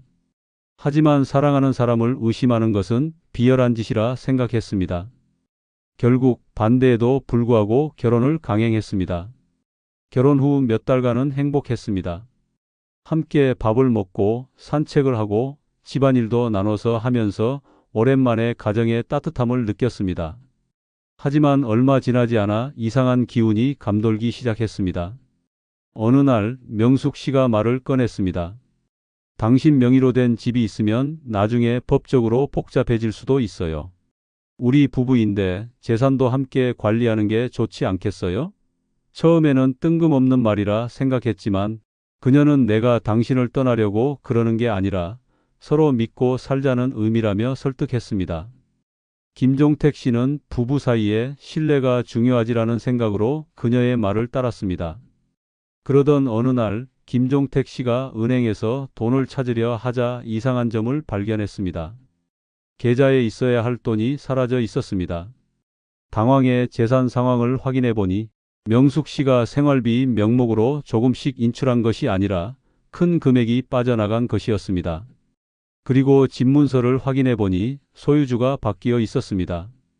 그 순간 머릿속이 하얘졌습니다. 김종택 씨가 따지자 명숙 씨의 태도는 돌변했습니다. 내가 그동안 당신 뒷바라지한 게 얼만데 이 정도도 못 해줘요? 라고 말하며 오히려 화를 냈습니다. 그리고 며칠 후 그녀는 집에서 나가달라고 했습니다. 이제 우리 사이 끝났어요. 이 집은 이제 내 것이니까 나가주세요. 김종택 씨는 믿을 수 없었습니다. 이 여자가 나를 사랑한 게 아니라 내 재산을 노렸던 거구나라는 사실을 깨닫는 데는 오랜 시간이 걸리지 않았습니다. 자식들에게 도움을 청했지만 돌아오는 말은 차가웠습니다. 아버지가 그렇게 하시겠다면서요. 우리가 뭐라고 했어요? 결국 그는 한순간에 집도 돈도 가족도 잃었습니다. 네 번째 사례는 배우자와 성격이 맞지 않아 황혼 이혼한 사례입니다. 최성호 씨는 71세입니다. 아내와 사별한 후 몇 년간 혼자 살았습니다. 처음에는 자유롭다고 생각했지만 시간이 지날수록 외로움이 커졌습니다. 집에 들어가면 불이 꺼져 있고 끼니를 대충 때우다 보니 건강도 나빠졌습니다. 자식들은 바쁘다는 핑계로 연락이 뜸했고 명절에도 얼굴 보기 힘들어졌습니다. 결국 이렇게 혼자 늙어가다 가는 건가 하는 생각이 들었습니다. 그러던 어느 날 친구의 소개로 김영자 씨를 만났습니다. 그녀는 68세로 남편과 이혼한 지 오래되었다고 했습니다. 깔끔한 옷차림에 말도 세련되었고 첫인상은 무척 좋았습니다. 혼자 사는 게 참 외롭죠? 라는 그녀의 말에 성호 씨는 공감했습니다. 오랜만에 누군가와 깊은 대화를 나누고 함께 밥을 먹으니 살아있는 기분이 들었습니다. 몇 번의 만남 끝에 자연스럽게 재혼을 결심했습니다. 하지만 문제는 결혼 후부터 시작되었습니다. 연애할 때와 달리 함께 살다 보니 성격 차이가 극명하게 드러났습니다. 성호 씨는 조용한 생활을 좋아했습니다. 아침 일찍 일어나 신문을 읽고 소박한 밥상을 차려 먹고 산책을 하는 것이 일상이었습니다. 하지만 영자 씨는 달랐습니다. 늘 시끄러운 환경에서 지냈고 집안이 조용하면 답답하다며 하루 종일 TV를 틀어놓았습니다. 왜 이렇게 조용하게 살아? 좀 신나게 살아야지. 라며 친구들을 집으로 불러 모았습니다. 음식 문제도 끊임없는 갈등을 불렀습니다. 성호 씨는 싱겁고 담백한 음식을 좋아했지만 영자 씨는 양념이 강하고 기름진 음식을 선호했습니다. 처음에는 서로 맞춰가려 했지만 시간이 지날수록 스트레스가 쌓였습니다. 이제 좀 적응 좀 해요. 내가 늘 먹던 방식이 있는데 갑자기 바꿀 수 있어요? 라며 그녀가 강하게 나오자 성호 씨도 참을 수 없었습니다. 나는 평생 이렇게 먹어왔는데 왜 나한테 맞추지 않는 거요? 결국 매 끼니마다 신경전을 벌이는 일이 반복되었습니다. 생활 습관 차이도 심각한 문제가 되었습니다. 성호 씨는 깔끔한 성격이어서 집안이 정리되어 있어야 마음이 편했습니다. 하지만 영자 씨는 털털한 성격이라 물건을 아무 데나 두고 설거지도 밀려 있을 때가 많았습니다. 아니, 집이 이렇게 지저분하면 어떻게 살아? 라고 말하면 영자 씨는 너무 깔끔 떠는 것도 병이에요. 라며 대수롭지 않게 넘겼습니다. 이런 생활이 몇 개월 지속되자 둘 다 지쳐갔습니다. 애초에 성격이 맞지 않았지만 서로 참고 살면 괜찮아질 거라 생각했습니다. 하지만 그 생각이 오산이었습니다. 결정적인 사건은 어느 날 터졌습니다. 영자 씨가 친구들과 여행을 갔다가 늦게 들어온 날이었습니다. 성호 씨는 집에서 늦도록 기다리며 연락도 없는 그녀를 걱정했습니다. 밤늦게 돌아온 그녀에게 왜 이렇게 늦게 들어와? 연락이라도 해야지. 라고 말하자 영자 씨는 한숨을 쉬며 대꾸했습니다. 나는 당신한테 허락받고 살아야 돼요? 그 말에 성호 씨는 더 이상 참을 수 없었습니다. 결국 두 사람은 결혼 1년 만에 황혼 이혼을 결정했습니다. 자식들에게도 말하지 않고 혼자 결정했던 결혼이었기에 이혼하는 것도 조용히 끝냈습니다. 이혼 후 성호 씨는 더 깊은 외로움을 느꼈습니다. 혼자 사는 게 싫어서 시작한 결혼이었지만 결국 더 큰 스트레스와 후회를 남겼습니다. 다섯 번째 사례는 재혼 후 생활비 부담이 커져 경제적으로 무너진 사례입니다. 이강철 씨는 67세입니다. 젊었을 때는 열심히 일하며 집 한 채 마련하고 노후 대비도 나름대로 했습니다. 아내와 사별한 후에는 그동안 모아둔 연금과 약간의 저축으로 소박하게 살아왔습니다. 큰 욕심 없이 하루하루를 보내던 중 가장 견디기 힘든 것은 외로움이었습니다. 밥을 먹을 때도 밤에 혼자 누워 있을 때도 쓸쓸함이 밀려왔습니다. 그러던 어느 날 우연히 친구의 소개로 박순자 씨를 만났습니다. 그녀는 65세로 남편과 이혼하고 오랫동안 혼자 살았다고 했습니다. 혼자 사는 게 너무 힘들어요. 라는 그녀의 말이 가슴 깊이 와닿았습니다. 두 사람은 빠르게 가까워졌고 함께 있으면 오랜만에 삶의 활력을 느낄 수 있었습니다. 몇 개월이 지나자 자연스럽게 재혼 이야기가 나왔습니다. 자식들은 반대했지만 강철 씨는 나도 내 행복을 찾고 싶다 며 결혼을 강행했습니다. 자식들이 하는 말이 못마땅했습니다. 아버지, 혼자 사는 게 불편하다고 해도 그렇지 결혼까지 하실 필요가 있어요? 라는 말이 들려왔지만 강철 씨는 흔들리지 않았습니다. 외롭게 사느니 서로 기대며 사는 게 낫다 는 생각이 컸습니다. 하지만 결혼 생활은 예상과 달랐습니다. 결혼 후 한 달도 지나지 않아 경제적인 문제가 불거졌습니다. 강철 씨는 노후 준비를 나름대로 했다고 생각했지만 혼자 살 때와 둘이 살 때의 생활비 차이는 상상 이상이었습니다. 처음에는 간단한 생활비만 더 들 거라고 생각했습니다. 하지만 박순자 씨는 씀씀이가 컸습니다. 난 원래 이렇게 살아왔어요. 라며 고급 음식과 외식을 즐겼고 옷도 자주 새로 샀습니다. 게다가 박순자 씨는 결혼 전부터 경제적으로 어려운 상황이었습니다. 이혼 후 혼자 살면서 저축해둔 돈이 거의 없었고 자식들에게서도 경제적인 도움을 받지 못하고 있었습니다. 결혼 후 자연스럽게 강철 씨가 모든 생활비를 부담해야 하는 상황이 되었습니다. 전기세, 수도세, 식비, 병원비까지 모든 지출이 배 이상 늘어났습니다. 강철 씨는 연금과 저축을 조금씩 써가며 생활했습니다. 이 정도는 괜찮겠지 라고 생각했지만 몇 개월이 지나자 은행 잔고가 빠르게 줄어들었습니다. 그러던 어느 날 박순자 씨가 말했습니다. 우리도 좀 여행 다니면서 즐겨야 하지 않겠어요? 강철 씨는 놀랐습니다. 우리 형편이 넉넉한 것도 아닌데 무슨 여행이야? 라고 했지만 그녀는 내가 여태 고생만 했어요. 이제 좀 즐기며 살고 싶어요. 라며 섭섭해했습니다. 결국 강철 씨는 그녀를 설득하지 못하고 적금을 깨서 여행을 다녀왔습니다. 그 후로도 돈이 빠져나가는 일은 계속되었습니다. 갑자기 그녀의 자식이 찾아와 엄마, 급하게 돈이 좀 필요해요. 라며 손을 벌리기도 했습니다. 강철 씨가 난색을 보이자 박순자 씨는 한 번만 도와줘요. 부모가 자식을 돕는 건 당연한 거예요. 라며 부탁했습니다. 결국 몇백만 원을 줬지만 그 돈은 돌아오지 않았습니다. 몇 개월이 지나자 통장에 남은 돈이 거의 바닥이 났습니다. 이제는 병원비조차 걱정해야 하는 상황이 되었습니다. 그제야 강철 씨는 후회하기 시작했습니다.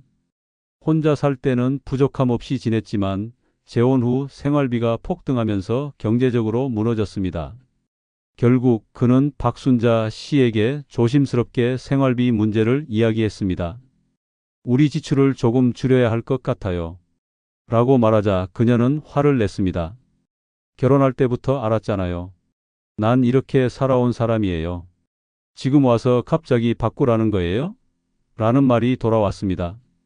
강철 씨는 더 이상 버틸 수 없었습니다. 결국 그는 결혼 1년 만에 이혼을 결심했습니다. 하지만 남은 것은 텅 빈 통장과 후회뿐이었습니다. 혼자 살기 싫어서 시작한 재혼이었지만 결과적으로는 경제적으로 무너지는 최악의 선택이 되었습니다.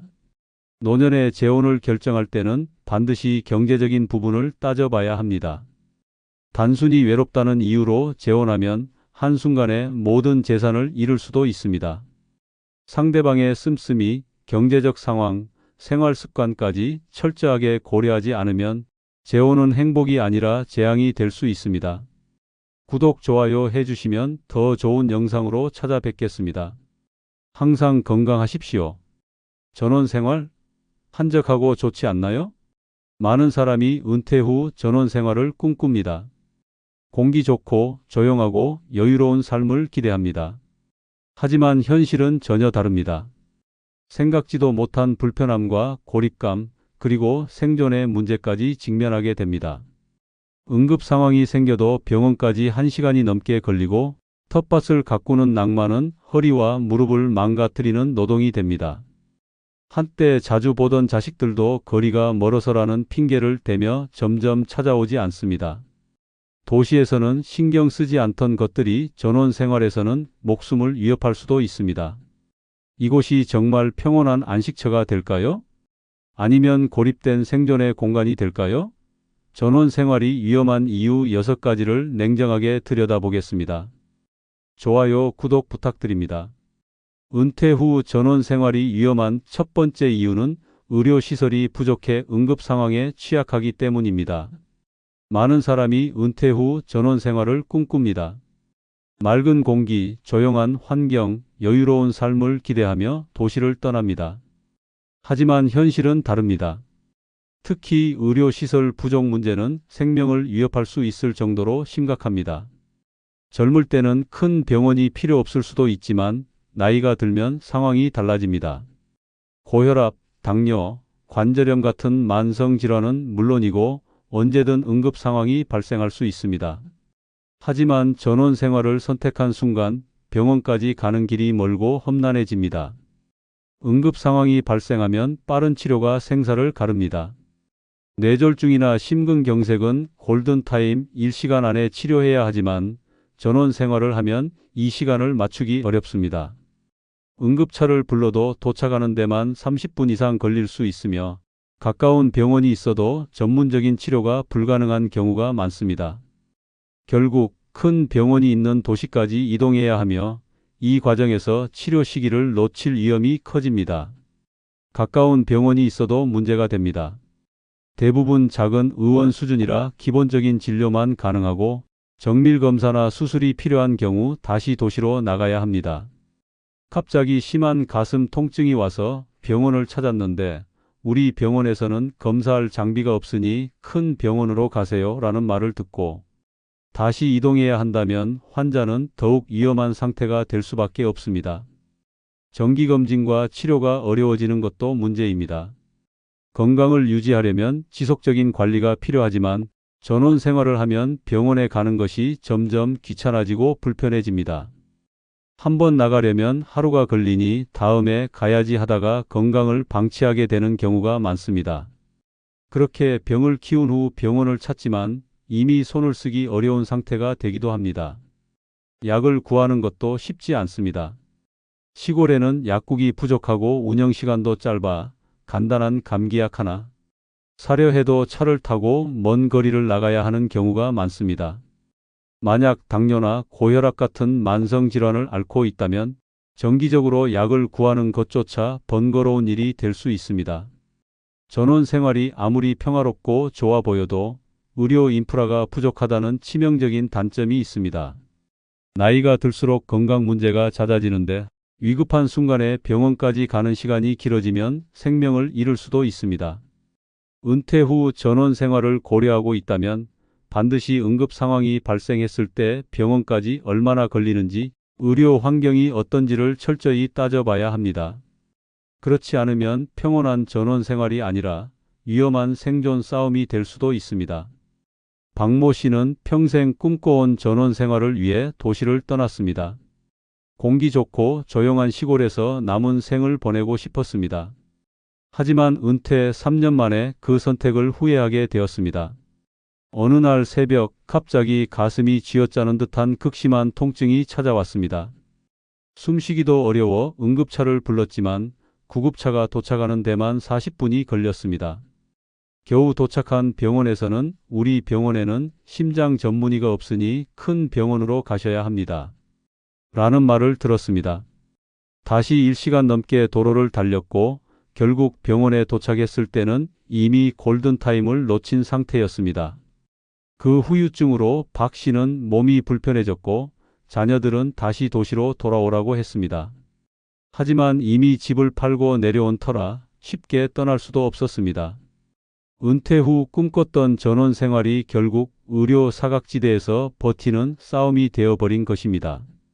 이제 박 씨는 깨달았습니다. 전원 생활은 낭만이 아니라 의료가 받쳐주지 않으면 위험한 선택이 될 수 있다는 것을요. 은퇴 후 전원 생활이 위험한 두 번째 이유는 체력이 떨어지면 유지하기 힘들기 때문입니다. 은퇴 후 전원 생활을 꿈꾸는 사람들이 많습니다. 아침에는 새소리를 들으며 일어나고 텃밭을 가꾸며 건강한 식사를 하고 한적한 곳에서 여유로운 하루를 보내는 모습이 머릿속에 그려집니다. 하지만 현실은 다릅니다. 전원 생활은 결코 쉬운 삶이 아닙니다. 오히려 도시에서보다 훨씬 많은 체력을 요구하는 노동의 연속일 수도 있습니다.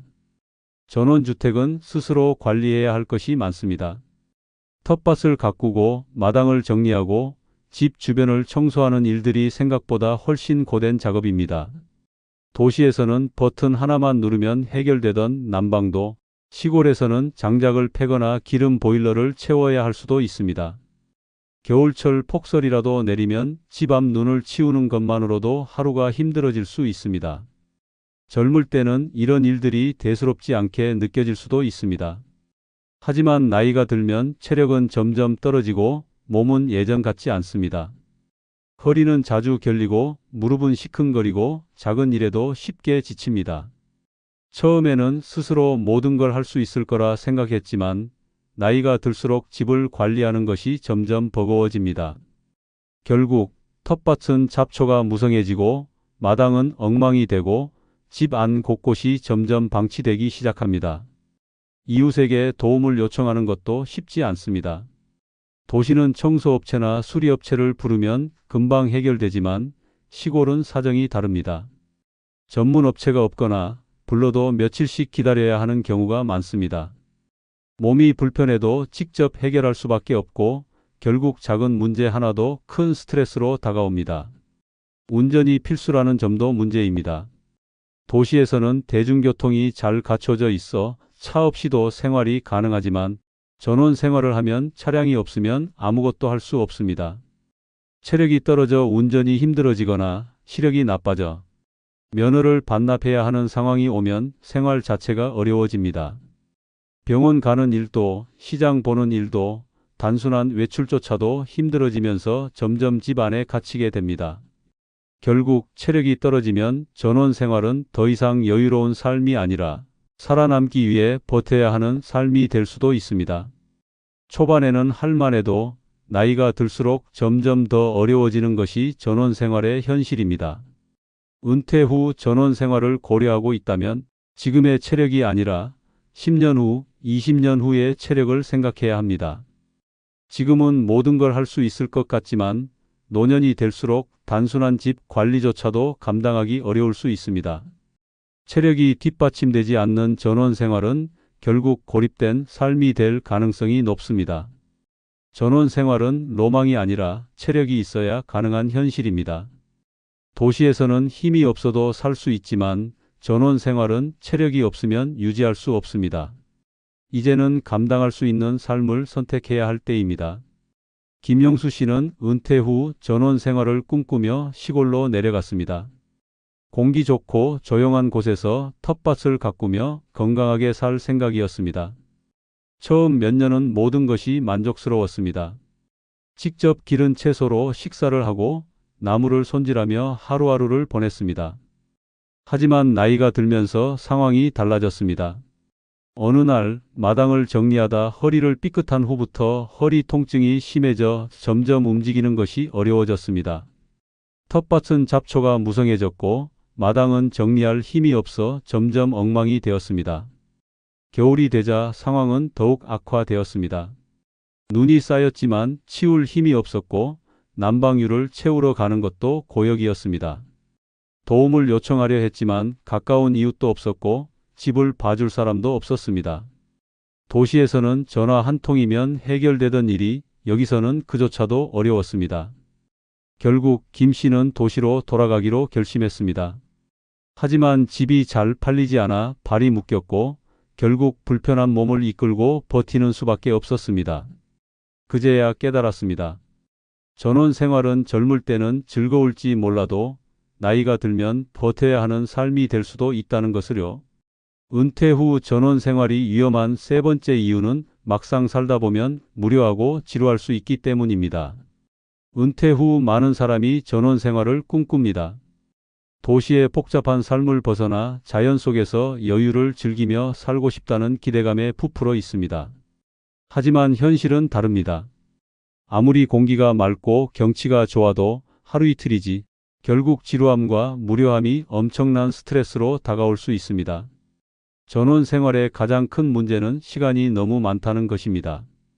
젊었을 때는 일하고 사람을 만나고 바쁘게 살다가 은퇴 후 갑자기 한적한 시골로 가면 이제 할 일이 사라져 버립니다. 처음에는 정원을 가꾸고 마당을 정리하고 산책을 다니며 시간을 보내지만 몇 달이 지나면 그마저도 지겨워집니다. 도시에서는 지루하면 카페를 가거나 영화관에 가거나 쇼핑을 하거나 친구를 만나 쉽게 시간을 보낼 수 있습니다. 하지만 전원 생활을 하면 이런 것들이 불가능해집니다. 가까운 곳에 카페나 마트조차 없는 경우가 많고 문화생활을 즐기려면 한참을 차를 타고 나가야 합니다. 결국 외출하는 것이 귀찮아지고 집에서 무료함과 싸우게 됩니다. 사람을 만나기도 어렵습니다. 도시에서는 친구들과 약속을 잡기도 쉽고 동호회나 모임에 나가며 다양한 사람을 만날 수 있지만 시골에서는 이웃조차 만나기 힘든 경우가 많습니다. 오히려 이웃과 너무 가깝게 지내면 불편한 관계가 될 수도 있어 더 조심해야 하는 경우도 많습니다. 은퇴 후에도 삶의 활력소는 중요합니다. 하지만 전원 생활을 하면 시간이 지나면서 점점 무료해지고 우울감을 느끼게 됩니다. 특히 혼자 전원 생활을 하거나 부부 둘만 있을 경우 외로움과 단절감이 심해질 가능성이 큽니다. 자식들도 처음에는 자주 찾아올 것 같지만 결국 한두 번 방문하고 나면 점점 발길이 뜸해집니다. 내가 여기서 뭐 하고 있나? 라는 생각이 들면서 후회가 밀려올 수 있습니다. 결국 은퇴 후 전원 생활을 고려한다면 단순히 조용한 곳에서 살고 싶다는 이유만으로 결정해서는 안 됩니다. 정말 그 생활을 오래도록 즐길 수 있을지, 지루함과 무료함을 어떻게 해결할지 깊이 고민해야 합니다. 전원 생활은 처음에는 로망처럼 보일 수 있습니다. 하지만 현실은 단조롭고 생각보다 외롭고 무기력한 시간이 늘어날 가능성이 큽니다. 이제는 신중하게 선택해야 합니다. 조용한 곳에서의 여유가 아니라 무료함과의 싸움이 될 수도 있기 때문입니다. 은퇴 후 전원 생활이 위험한 네 번째 이유는 기농이나 귀촌을 반기지 않는 지역도 있기 때문입니다. 은퇴 후 전원 생활을 꿈꾸는 사람들은 대부분 시골은 정이 많고 사람들도 따뜻할 것이라고 기대합니다. 하지만 현실은 전혀 다를 수 있습니다. 모든 시골 마을이 새로 이사 온 사람을 반기는 것은 아닙니다. 오히려 폐쇄적이고 배타적인 곳도 많습니다. 시골은 도시와 달리 이미 오래전부터 형성된 인간관계가 강하게 유지되는 곳입니다. 대부분의 주민이 오랫동안 함께 살아왔고 새로운 사람이 들어오는 것을 반기지 않는 경우가 많습니다. 우리는 원래 이렇게 살아왔는데 도시에서 온 사람들이 왜 갑자기 이러냐? 라는 시선이 따라붙기도 합니다. 지역 모임에 자연스럽게 섞이려고 해도 쉽지 않습니다. 이미 오랜 시간 유지된 관계 속에서 외지인은 쉽게 끼어들 수 없습니다. 마을 행사에 참석하려 해도 이 마을 사람이 아니니까 빠져라는 식으로 거부당하는 일도 있습니다. 농사를 지으려 해도 문제가 발생할 수 있습니다. 저 땅은 원래 누가 관리하던 곳인데 왜 저 사람이 쓰냐? 라는 식으로 불만을 가지는 주민이 생길 수도 있습니다. 심지어 외지인이 와서 땅값을 올린다며 반감을 가지는 경우도 있습니다. 지역 주민들과 마찰이 생기면 전원 생활은 낭만이 아니라 스트레스로 변해갑니다. 시골에서 장을 보거나 병원을 가는 등 일상적인 활동을 할 때도 주민들의 싸늘한 시선을 느낄 수 있습니다. 가게에서도 외지인한테는 물건을 안 판다며 차별을 하는 경우도 있으며 소문이 빠르게 퍼져 불필요한 오해를 받기도 합니다. 전원 생활이 평화롭고 조용할 것 같지만 기존 주민들의 배척을 받는 순간 하루하루가 힘겨운 시간이 될 수도 있습니다. 몇몇 마을은 적극적으로 귀촌인을 받아들이지만 그렇지 않은 지역도 많습니다. 전원 생활을 계획하고 있다면 무작정 내려가는 것이 아니라 해당 지역이 외부인을 어떻게 대하는지 반드시 확인해야 합니다. 그렇지 않으면 자연 속에서 여유롭게 살려 했던 꿈이 끝없는 눈치 보기와 스트레스로 변할 수도 있습니다. 김영호 씨는 은퇴 후 전원 생활을 꿈꾸며 한적한 시골 마을로 귀촌했습니다. 깨끗한 공기와 조용한 환경 속에서 평화롭게 살 줄 알았지만 현실은 차가웠습니다. 이사 온 지 얼마 되지 않아 마을 행사에 참석했지만 주민들은 쌀쌀맞은 태도로 대했고 대화에도 끼워주지 않았습니다. 직접 인사를 건네도 대꾸조차 하지 않는 사람들이 많았습니다. 처음엔 시간이 지나면 적응되겠지라고 생각했지만 오히려 상황은 더 나빠졌습니다. 텃밭을 가꾸려 하자 마을 어르신이 찾아와 여긴 원래 우리 마을 사람들이 쓰던 땅인데 도시 사람들이 와서 마음대로 하면 안 되라며 불만을 터뜨렸습니다. 가게에 들러도 외지인은 모르는 게 많아서 참이라며 대놓고 무시당하는 일이 많아졌습니다. 결국 김 씨는 외로움과 스트레스에 시달리다가 1년 만에 다시 도시로 돌아가기로 결심했습니다. 하지만 시골집은 쉽게 팔리지 않았고 결국 원치 않는 곳에서 버티는 생활이 이어졌습니다. 그제야 깨달았습니다. 전원 생활이 낭만이 아니라 철저한 현실이라는 것을요. 은퇴 후 전원 생활이 위험한 5번째 이유는 벌레, 뱀 등 각종 해충과의 싸움이 필수이기 때문입니다. 은퇴 후 전원 생활을 꿈꾸는 많은 사람이 깨끗한 공기, 맑은 물, 자연 속에서의 여유로운 삶을 기대합니다. 하지만 자연과 함께하는 삶에는 반드시 따라오는 불청객이 있습니다. 바로 벌레, 뱀, 쥐 등 각종 해충들입니다. 도시에서는 작은 바퀴벌레 한 마리만 나와도 소스라치게 놀라고 벌 한 마리만 날아다녀도 기겁하는 사람이 많습니다. 하지만 전원 생활을 하면 그 정도로는 아무렇지도 않을 만큼 엄청난 수의 벌레들과 마주하게 됩니다. 여름이 되면 모기, 날벌레, 거미가 집 안으로 쉴 새 없이 들어옵니다. 도시와 달리 방충망 하나로 막을 수 있는 수준이 아닙니다. 창문을 닫아도 작은 틈새로 들어오고 심지어 이불 속에서 벌레를 발견하는 일도 흔합니다. 더욱 끔찍한 것은 뱀과 쥐입니다. 마당이나 텃밭에서 일을 하다가 뱀과 눈이 마주치는 순간 전원 생활의 낭만은 공포로 바뀝니다. 특히 여름철이면 독이 있는 살모사 같은 뱀이 집 주변을 기웃거릴 수도 있습니다. 도시에서는 동물원에서나 볼 법한 장면이 전원 생활에서는 일상이 될 수 있습니다. 쥐도 문제입니다. 도시에서는 드물게 보이던 쥐들이 시골에서는 집 안으로 들어와 기어다니고 음식 창고를 뒤지며 심지어 전기선을 갉아먹어 화재 위험까지 초래합니다. 바닥에 발소리가 들려 확인해 보면 쥐가 빠르게 달아나는 모습을 목격하는 일도 흔합니다. 벌레, 뱀, 쥐와의 싸움은 단순한 불편함이 아닙니다. 이들이 전염병과 각종 세균을 옮길 수도 있고 건강에도 직접적인 위협이 될 수 있습니다. 특히 나이가 들면 빠르게 대처하기 어려워지고 독충이나 뱀에 물렸을 때 응급처치가 늦어질 수도 있습니다. 은퇴 후 전원 생활을 계획하고 있다면 벌레와 해충에 대한 강한 멘탈이 필수입니다.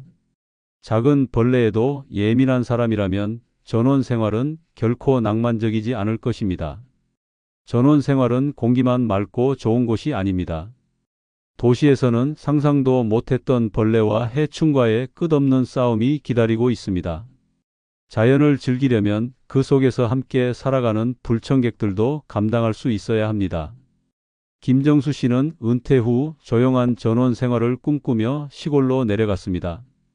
아침엔 새소리를 들으며 일어나고 저녁엔 별을 보며 하루를 마무리하는 낭만적인 삶을 기대했습니다. 하지만 현실은 달랐습니다. 이사 온 첫날부터 거실 벽을 기어다니는 커다란 지네를 발견했습니다. 깜짝 놀라 쫓아냈지만 그날 밤 이불 속에서 또 다른 지네가 기어 나왔습니다. 한밤중에 비명을 지르며 뛰쳐나왔지만 그것은 시작에 불과했습니다. 여름이 되자 방충망을 뚫고 날아든 날벌레들이 천장을 뒤덮었고 마당에는 뱀이 기어다니는 모습이 자주 목격되었습니다. 가장 끔찍했던 순간은 부엌에서 쌀을 뜨려는데 쥐 한 마리가 쌀통 속에서 튀어나왔을 때였습니다. 결국 김 씨는 전원 생활을 포기하고 도시로 돌아가기로 결심했습니다. 하지만 집이 쉽게 팔리지 않아 벌레와 해충과의 싸움을 계속하며 버티는 중입니다. 김 씨는 이제야 깨달았습니다. 전원 생활은 자연과 함께하는 삶이 아니라 벌레와 뱀과의 전쟁이 될 수도 있다는 사실을요. 은퇴 후 전원 생활이 위험한 여섯 번째 이유는 자식들과의 왕래가 줄어 가족 관계가 소원해지기 때문입니다. 많은 부모가 은퇴 후 전원 생활을 꿈꾸며 시골로 내려갑니다. 자연 속에서 건강하게 살면서 자식들이 쉬러 오기 좋은 집을 마련해야지. 처음에는 이런 기대를 합니다. 하지만 현실은 전혀 다릅니다. 부모는 자식들이 자주 찾아올 거라 믿지만 정작 자식들은 점점 부모를 찾지 않게 됩니다. 전원주택은 보통 도시에서 멀리 떨어져 있습니다. 자식들은 일하느라 바쁘고 손주들도 학업과 일상에 쫓겨 주말조차 시간이 없습니다. 처음에는 한 달에 한 번은 가야지라고 생각하지만 갈수록 방문 횟수가 줄어듭니다. 시간이 지나면 이번 주는 바빠서 못 가고 다음 달에 가야겠네. 그러다 결국 명절에나 겨우 한 번 찾아오는 사이가 되어버립니다. 처음에는 부모도 기다립니다. 이번 주엔 올까? 하지만 몇 번을 기다려도 오지 않으면 점점 마음이 상합니다. 한 번 서운한 감정이 생기면 연락을 해도 반갑기보다는 이제야 전화했네. 라는 서운함부터 듭니다. 전화 한 통 없는 날이 계속되면 결국 부모도 자식들에게 서서히 마음을 닫게 됩니다. 자식들도 부모를 찾아가기 부담스러워집니다. 도시에서는 부모님 집에 잠깐 들렀다가 밥 한 끼 먹고 올 수 있었지만 전원 생활을 하면 가려면 하루는 써야 하고 운전도 오래 해야 하니까 다음에 가자 라고 미루게 됩니다. 결국 부모와 자식의 물리적인 거리는 곧 심리적인 거리로 이어집니다. 손주들과도 멀어질 수밖에 없습니다. 시골은 아이들에게 낯설고 불편한 곳입니다. 처음에는 할머니, 할아버지 댁 가자 라고 좋아할 수도 있지만 인터넷이 느리고 놀 거리도 적고 친구들과 멀어지는 게 싫어질수록 방문을 꺼리게 됩니다. 결국 부모는 우리 손주들 보고 싶은데 얼굴 보기가 힘들다며 점점 외로움을 느끼게 됩니다. 처음에는 우리가 전원 생활을 하면 자식들이 더 편하게 쉬러 오겠지라고 생각했지만 시간이 지나면 자식들은 부모님이 너무 멀리 살아서 자주 못 간다라고 핑계를 댑니다. 결국 부모는 점점 고립되고 가족과의 관계도 점점 소원해집니다. 은퇴 후 전원 생활을 고려하고 있다면 자식들과의 거리와 왕래 문제를 현실적으로 생각해야 합니다. 부모는 언제든 자식들이 찾아올 거라 믿지만 현실은 그렇지 않습니다. 거리가 멀어질수록 마음도 멀어질 수 있습니다. 전원 생활이 아무리 좋아 보여도 외롭고 고립된 삶이 된다면 그게 정말 행복한 삶일까요? 이제는 신중하게 선택해야 합니다. 가족과 가까이 지낼 수 있는 환경이야말로 노년의 가장 큰 행복이 될 수 있습니다. 좋아요, 구독 눌러주시면 감사하겠습니다.